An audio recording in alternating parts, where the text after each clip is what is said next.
हम लोग शुरू करते हैं द्वंद्व समास को। किस समास को? द्वंद्व समास को। थोड़ा सा बदल लीजिए। चलिए, किस समास को पढ़ेंगे हम लोग? आज का टॉपिक द्वंद्व समास। कौन सा समास मेरे दोस्त? द्वंद्व समास। द्वंद्व समास के बारे में हम लोग देखेंगे क्या कि द्वंद्व समास के बारे में ये जानिए कि यह समास जो है आपका द्वंद्व समास हमेशा कहाँ पर मिलेगा। तो द्वंद्व समास हमेशा बहुवचन में मिलता है। ध्यान से सुनिए, द्वंद्व समास हमेशा आपको बहुवचन में मिलेगा। द्वंद्व समास हमेशा बहुवचन में ही रहता है। किस में रहता है मेरे दोस्त? द्वंद्व समास हमेशा किस वचन में रहेगा? बहुवचन में ही रहेगा। ठीक है। द्वंद्व समास का अर्थ क्या होता है? तो द्वंद्व समास का अर्थ होता है झगड़ा। ठीक है। द्वंद्व का अर्थ क्या होता है? झगड़ा होता है। ठीक है। द्वंद्व का अर्थ क्या होता है? झगड़ा। अर्थात इससे यह पता चलता है कि जो द्वंद्व समास में क्या प्रयोग किए जाएंगे? पद। क्या प्रयोग किए जाएंगे? पद प्रयोग किए जाएंगे, अथवा जो शब्द प्रयोग किए जाएंगे ये दोनों शब्द क्या होंगे? विपरीत होंगे। क्या होंगे मेरे दोस्त?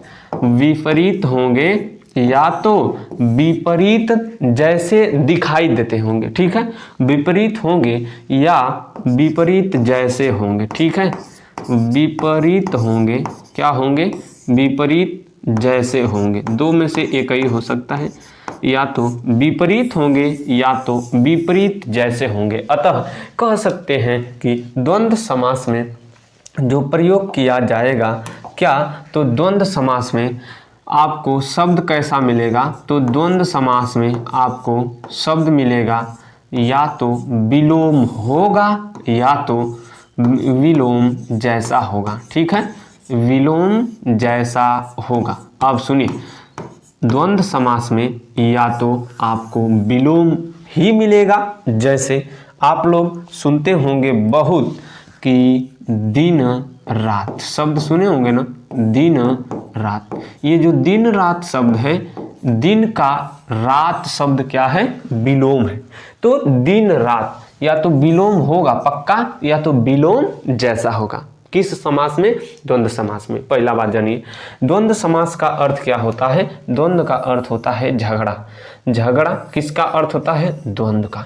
अब देखिए, यह समास हमेशा किस वचन में होता है? बहुवचन में होता है।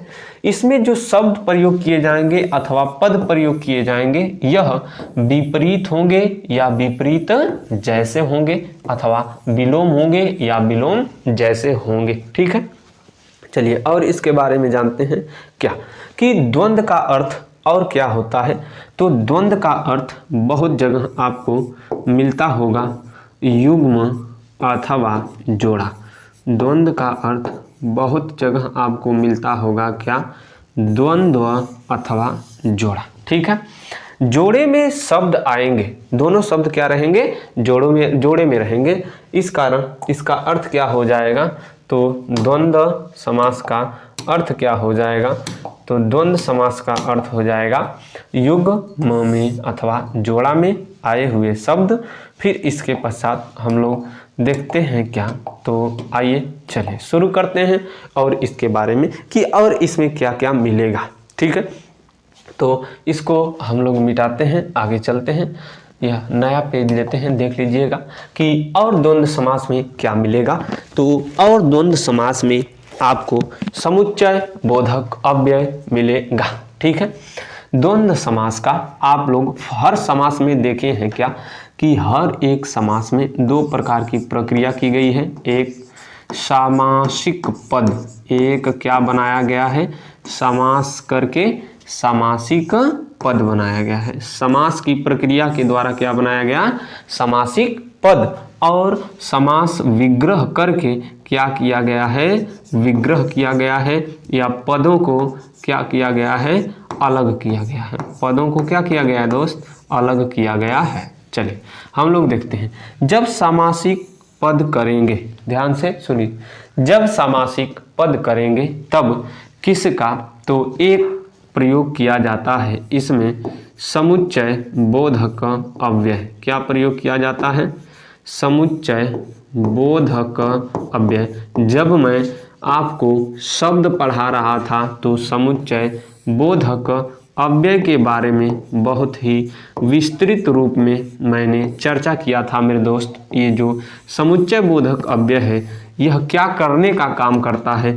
तो समुच्चय बोधक अव्यय हमेशा क्या करने का काम करता है दोस्त? जोड़ने का काम करता है। क्या करने का? जोड़ने का। किसको जोड़ता है? तो आपका उत्तर आएगा पदों को जोड़ता है, अथवा किसको जोड़ता है? शब्दों को जोड़ता है। क्या जोड़ता है?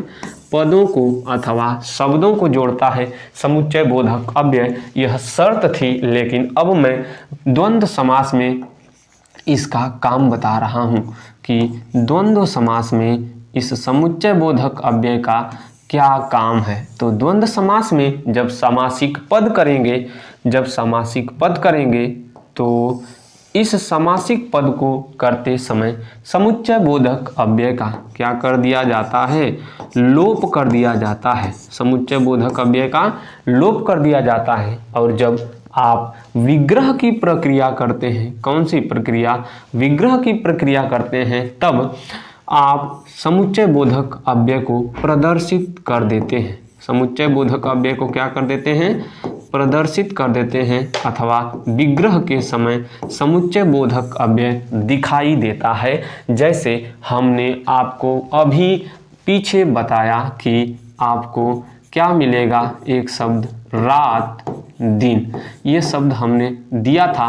ये रात दिन शब्द सामासिक पद होने के कारण इसके ये समुच्चय बोधक अव्यय वाले शब्द का लोप कर दिया गया है। जब इसे विग्रह करेंगे तो बन जाता है रात, रात और दिन, रात और दिन। ये जो रात और दिन शब्द बनता है, ये जो और शब्द है, यही आपका समुच्चय बोधक अव्यय है। ये जो और शब्द है ना, यही आपका क्या है? समुच्चय बोधक अव्यय है। ठीक है, आगे चलिए। जब सुनिए, और इसमें क्या है कि जब आप विग्रह करेंगे, क्या करेंगे दोस्त? विग्रह करेंगे तो सामासिक पद में छिपे हुए समुच्चय बोधक अव्यय दिखाई देने लगते हैं। तो आप पूछेंगे कि सर जी मैं विग्रह करूंगा तो क्या मुझे केवल और शब्द ही दिखाई देगा या और समुच्चय पद ही दिखाई देगा? तो नहीं मेरे दोस्त, ऐसी बात नहीं है। जब आप विग्रह करेंगे तो क्या दिखाई देगा? तो लिख लीजिए कि द्वंद्व समास का विग्रह करते समय, क्या?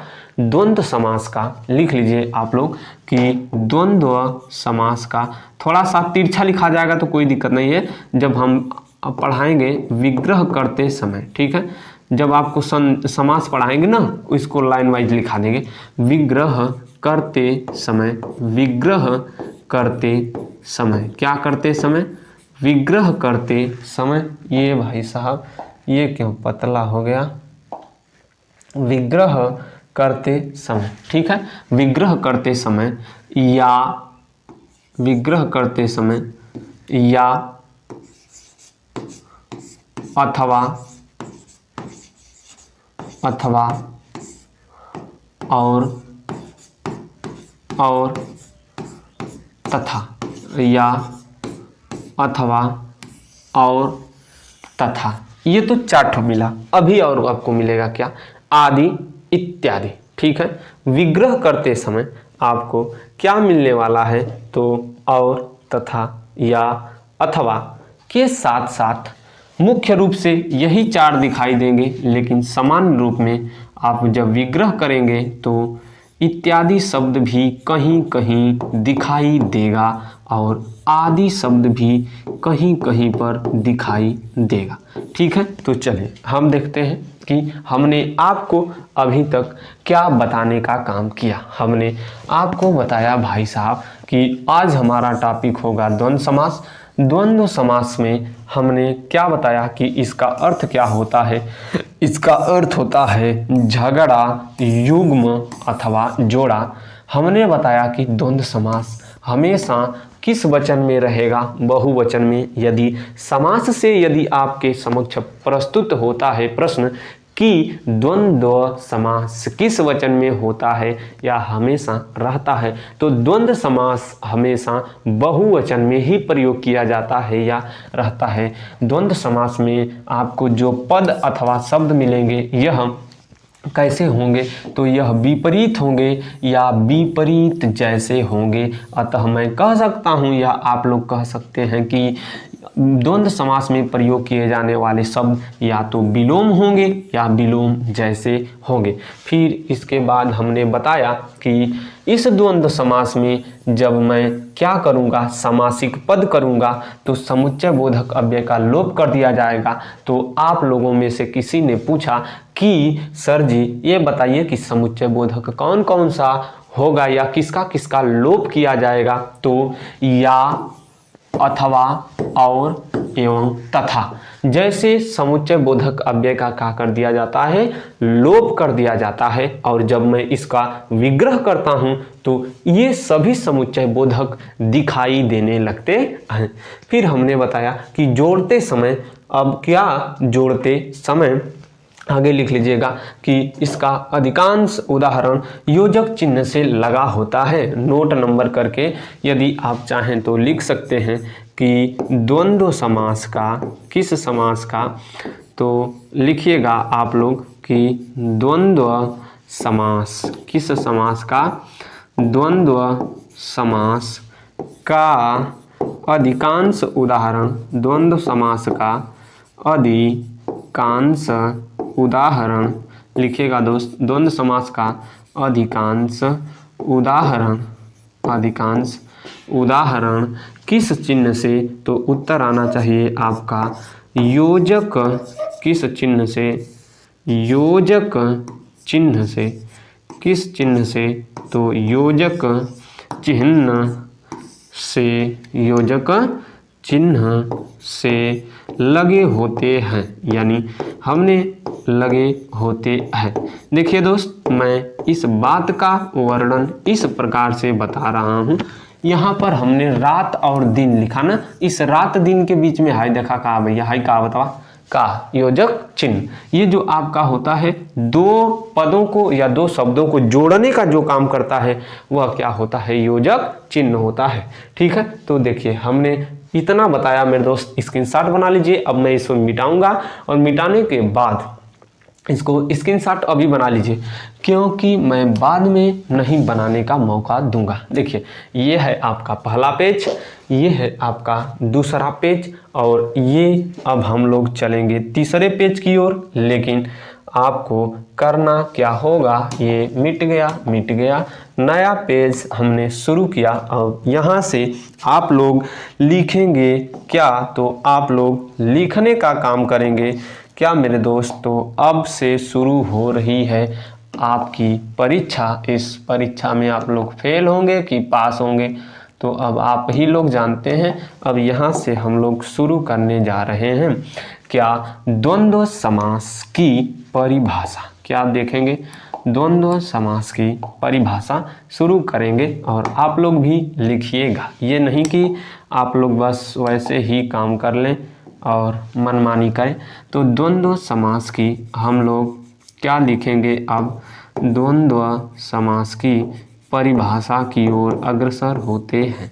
द्वंद्व समास की परिभाषा क्या होगी, लिखिएगा। बहुत आसान परिभाषा कि जिस समास का दोनों पद क्या हो, प्रधान हो, तथा समासिक पद बनाते समय योजक चिन्हों का अधिकांश प्रयोग किया गया हो, और विग्रह करने पर या अथवा तथा और शब्दों का लोप कर दिया गया हो, और विग्रह करने पर उन्हें दिखाया गया हो। तो लिख लीजिए कि लिखिए जिस समास का, लिखिएगा आप लोग, जिस समास का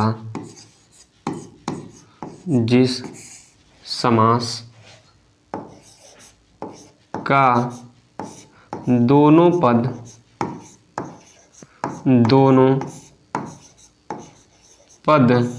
प्रधान हो, जिस समास का दोनों पद प्रधान होता है ना, प्रधान होता है, जिस समास का दोनों पद प्रधान होता है वहाँ अव्ययी भाव समास होता है ना, वहाँ द्वंद्व समास होता है। कौन सा समास? वहाँ द्वंद्व समास होता है। जिस समास का दोनों पद प्रधान होता है वहाँ द्वंद्व समास होता है। परिभाषा नंबर 1 और परिभाषा मैं आपको बता रहा हूँ, और भाई साहब लिखिएगा, आप लोग अच्छे से लिखिएगा। क्या लिखना है कि जिस समासिक पद में, लिखिएगा, जिस समासिक पद में आपको लिखना है, लिखिएगा, जिस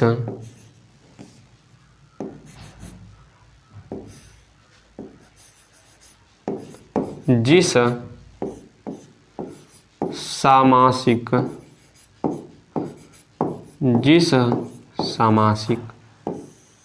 पद में, जिस सामासिक पद में क्या, तो या जिस सामासिक पद में या अथवा और, या अथवा और तथा, या अथवा और तथा, जैसे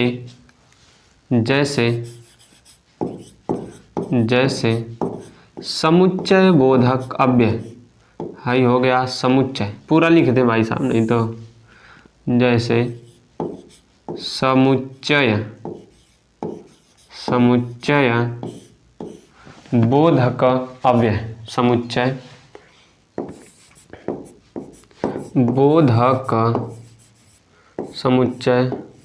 बोधक अव्यय का लोप कर दिया जाता है, लोप कर दिया जाता है, वहाँ पर कर दिया जाता है, वहाँ पर द्वंद्व समास होता है, वहाँ पर द्वंद्व समास, वहाँ पर द्वंद्व समास होता है। ठीक है, होता है। अब लगे हाथ आपको एक पॉइंट लिखना है। क्या? लगे हाथ आप पॉइंट लिखने का काम करिएगा। बहुत अच्छी पॉइंट है और उसमें हम लोग देखते हैं। और मैं आपको लिखा देता हूँ दोस्त, किस समास के बारे में, तो द्वंद्व समास के बारे में। ठीक है, द्वंद्व समास में ये आपको जो पॉइंट मिलेगी बहुत अच्छी पॉइंट है। आप लोग लिखिएगा कि नोट नंबर 1 क्या करेंगे, नोट नंबर 1 में कि द्वंद्व समास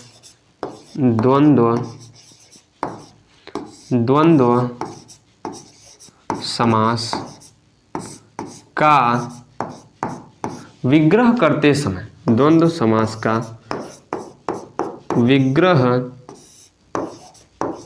करते समय, द्वंद्व समास का विग्रह करते समय किसका किसका, तो विग्रह करते समय या अथवा और, या अथवा और तथा, या अथवा और तथा, जैसे समुच्चय बोधक अव्यय तथा तथा दिखाई दे रहा ना, चलिए आगे चलते हैं। तथा जैसे जैसे समुच्चय बोधक अव्यय, जैसे समुच्चय बोधक अव्यय, समुच्चय बोधक अव्यय या द्वंद्व समास का विग्रह करते समय या अथवा और तथा जैसे समुच्चय बोधक अव्यय का प्रयोग किया जाता है, का प्रयोग किया जाता है, का प्रयोग किया जाता है। ठीक है, चलिए दोस्त, अब तक आपसे मैं राय लेना चाहता हूँ भाई साहब कि आप लोग ये बताइए हमको कि आपको किस तरह से लिखाना, अरे लिखावट सही है ये या ये, तो मैं उसी तरह से लिखूंगा। कमेंट करके ज़रूर बताइएगा कि ये आपको अच्छा दिखाई दे रहा है कि ये, अगर यह रहेगा तो मैं इसी तरह लिखूंगा। और सुनिए, आपसे विनम्र निवेदन है कि इसका स्क्रीनशॉट बनाइए, मैं आगे चलता हूँ।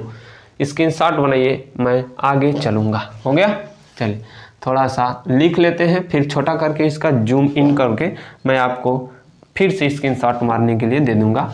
और आपको जानकर बहुत हैरानी होगी कि इतरेतर द्वंद्व, समाहार द्वंद्व तथा वैकल्पिक द्वंद्व इसके प्रकार होते हैं। तो एंट्री करने वाले हैं हम लोग इसके प्रकार में, लेकिन प्रकार में जाने से पहले मैं आप लोगों को कुछ और बताना चाहता हूँ। प्रकार में जाने से पहले मैं आपको यह बताना चाहता हूँ क्या कि अब मैं बताता हूँ किसका, तो नोट नंबर 2 आप लोग बहुत अच्छी प्रकार से लिखिएगा। क्या नोट नंबर 2 क्या हो जाएगा, बहुत आसान है मेरे दोस्त। नोट नंबर 2 जो होगा वह बहुत आसान है। जैसे मैं बताता हूँ कि हर समास में 2 प्रकार की प्रक्रिया की जाती है। एक होता है सामासिक पद, एक होता है समास विग्रह। तो सुनिए, जब आप लोग क्या करिएगा, सामासिक पद क्या करेंगे आप लोग, सामासिक पद बनाएंगे। क्या बनाएंगे, सामासिक पद बनाएंगे। तब आपको क्या करना है, और जब आप लोग समास को तोड़ने की प्रक्रिया करेंगे यानी विग्रह करने की प्रक्रिया करेंगे, तब आपको क्या करना है, तो सुन लीजिए। जब आप सामासिक पद बनाएंगे तब आपको किसका लोप कर देना है। जब आप सामासिक पद बनाएंगे तो द्वंद्व समास में आपको या का, अथवा का, या का, अथवा का, तथा का एवं और शब्द का, एवं और शब्द का क्या कर देना है, लोप कर देना है। और किसको प्रदर्शित करना है, तो आप लोग किसको प्रदर्शित करेंगे, तो इन चारों चिन्हों के स्थान पर आपको किसका प्रदर्शन करना है, तो इन चारों चिन्हों के स्थान पर आपको योजक चिन्ह का प्रयोग करना है। और जब विग्रह करेंगे तब आपको किसका लोप करना है, और विग्रह करते समय आपको किसको प्रदर्शित करना है। ठीक है, तो विग्रह करते समय, क्या करते समय, विग्रह करते समय आपको किसका लोप कर देना है, तो विग्रह करते समय मेरे दोस्त योजक चिन्ह का लोप कर दीजिएगा। और यहाँ पर समासिक पद में जो छिपाए हैं उसको विग्रह करते समय दिखा दीजिएगा। यानी विग्रह करते समय या, अथवा, या के साथ क्या, अथवा एवं तथा, तथा, तथा के साथ साथ और क्या मेरे दोस्त, और शब्द को क्या कर दीजिएगा, प्रदर्शित कर दीजिएगा। कब, जब आप विग्रह करेंगे तब। जब समासिक पद बनाइएगा मेरे दोस्त तो आप इन चारों चिन्हों का क्या कर देंगे, लोप कर देंगे। तो बोलो राधे राधे, क्योंकि अब हम लोग इसके प्रकार की ओर अग्रसर होने जा रहे हैं, तो आप लोग क्या करिए, स्क्रीनशॉट बनाइए, जल्दी से स्क्रीनशॉट बना लीजिए। अब हम लोग चलते हैं किधर, तो द्वंद्व समास के प्रकार। ठीक है दोस्त, तो हम लोग देखने का काम करते हैं क्या, तो देखेंगे द्वंद्व समास के प्रकार। क्या देखेंगे, हमारा टॉपिक क्या बन जाएगा, टॉपिक बनकर तैयार होगा द्वंद्व समास के प्रकार। चलिए दोस्त लिखते हैं हम लोग द्वंद्व समास, ऐसे नहीं ठीक लगा, इसी तरह लिखते हैं द्वंद्व समास के प्रकार। लिखिएगा आप लोग द्वंद्व समास के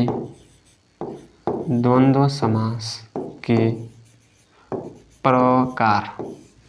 द्वंद्व समास के प्रकार, द्वंद्व समास के प्रकार में आपको कितना प्रकार मिलेगा, तो लिखिएगा कि द्वंद्व समास के 3 प्रकार होते हैं। द्वंद्व समास के कितने प्रकार होते हैं, तो द्वंद्व समास के 3 प्रकार होते हैं। द्वंद्व समास के कितना प्रकार होता है, 3 प्रकार होता है। और ये तीनों प्रकार मैं आपके सामने प्रदर्शित कर रहा हूँ दोस्त। द्वंद्व समास के जो 3 प्रकार हैं, इसमें आपको मिलेगा, पहला क्या मिलेगा, तो द्वंद्व समास में पहला आपको मिलेगा इतरेतर द्वंद्व समास। पहला वाला क्या है, इतरेतर। कौन सा, इतरेतर द्वंद्व समास। पहला वाला मेरे दोस्त मिलेगा इतरेतर द्वंद्व समास। तो दूसरा वाला आपको क्या मिलेगा, तो दूसरा वाला मिलेगा वैकल्पिक द्वंद्व समास। दूसरा वाला है वैकल्पिक, क्या मिलेगा, वैकल्पिक द्वंद्व समास। वैकल्पिक द्वंद्व समास 2 ठो हुआ भाई साहब। तीसरा वाला आप लोग लिखिएगा समाहार द्वंद्व समास। तीसरा वाला क्या मिलेगा, तीसरा वाला आपके समक्ष मिल रहा है समाहार द्वंद्व समास। तीसरा वाला है समाहार द्वंद्व समास। ठीक है, तो हम लोग अब आपको और कुछ बात बता दूं, और आपको मैं बात बता दूं दोस्त, क्या कि हमको और बहुत कुछ मिलने वाला है। और क्या मिलेगा, तो देख लीजिए, आपके समक्ष मैं बता रहा हूँ कि द्वंद्व समास में हम लोग और क्या लेने वाले हैं। तो द्वंद्व समास में हमको इतरेतर द्वंद्व समास में देखना है, और वैकल्पिक द्वंद्व समास में, और समाहार द्वंद्व। चलिए यहीं पर हम लोग थे ना कि द्वंद्व समास के प्रकार हम लोग देख रहे थे, और द्वंद्व समास के प्रकार को देखते हुए तब तक ये जो आपकी लाइन है ना, और लाइट चली गई थी। तो द्वंद्व समास के 3 प्रकार होते हैं। एक होता है इतरेतर द्वंद्व समास, दूसरा वाला वैकल्पिक द्वंद्व समास, तीसरा वाला समाहार द्वंद्व समास। शुरू करते हैं मेरे दोस्तों, कहाँ से, इतरेतर द्वंद्व समास। जब आप इतरेतर द्वंद्व समास को पढ़ेंगे तो पाएंगे कि इतरेतर द्वंद्व समास में बहुत विस्तृत से चर्चा होगी कि इतरेतर द्वंद्व समास का जब विग्रह करेंगे और समासिक पद बनाएंगे तब क्या होता है। तो ध्यान से सुनिएगा कि जब समासिक पद बनाएंगे तो क्या होगा, और वैकल्पिक द्वंद्व में क्या होगा, समाहार द्वंद्व में क्या होगा। तो जब आप समासिक पद बनाएंगे तो किसका लोप कर दिया जाता है, तो और एवं तथा। किसका, तो और एवं तथा समुच्चय बोधक अव्यय का क्या कर दिया जाता है, लोप कर दिया जाता है। कब, जब आप समासिक पद बनाते हैं तब, और जब आप विग्रह करते हैं तब इस शब्द को प्रदर्शित कर दिया जाता है। फिर से सुनिए, हमने बताया कि इतरेतर द्वंद्व समास का समासिक पद बनाते समय और एवं तथा शब्द का लोप कर दिया जाता है और जब विग्रह की प्रक्रिया होती है तो उस समय इसको प्रदर्शित कर दिया जाता है। अतः इतरेतर द्वंद्व समास में और एवं तथा समुच्चय बोधक अव्यय का प्रयोग किया जाता है, जबकि वैकल्पिक द्वंद्व समास में या एवं अथवा समुच्चय बोधक अव्यय का प्रयोग किया जाता है, जबकि समाहार द्वंद्व समास में आपको अधिकतर आदि शब्द का प्रयोग मिलेगा। आदि शब्द का कहीं कहीं पर इत्यादि शब्द का प्रयोग मिलेगा। अधिकतर किसका प्रयोग मिलेगा? आदि शब्द का एवं कहीं कहीं पर इत्यादि शब्द का प्रयोग मिलेगा। तो इसके लिए मैं आपको बताना चाहता हूँ कि यहीं पर मैं अपनी कक्षा को विराम देता हूँ और रोकता हूँ, क्योंकि अगली कक्षा में जब मैं आऊँगा तो इतरेतर द्वंद्व समास को लेकर आऊँगा। तो आज के लिए बस इतना ही। मिलते हैं अगले दिन अगली कक्षा में। तब तक के लिए जय हिंद दोस्तों, नमस्कार।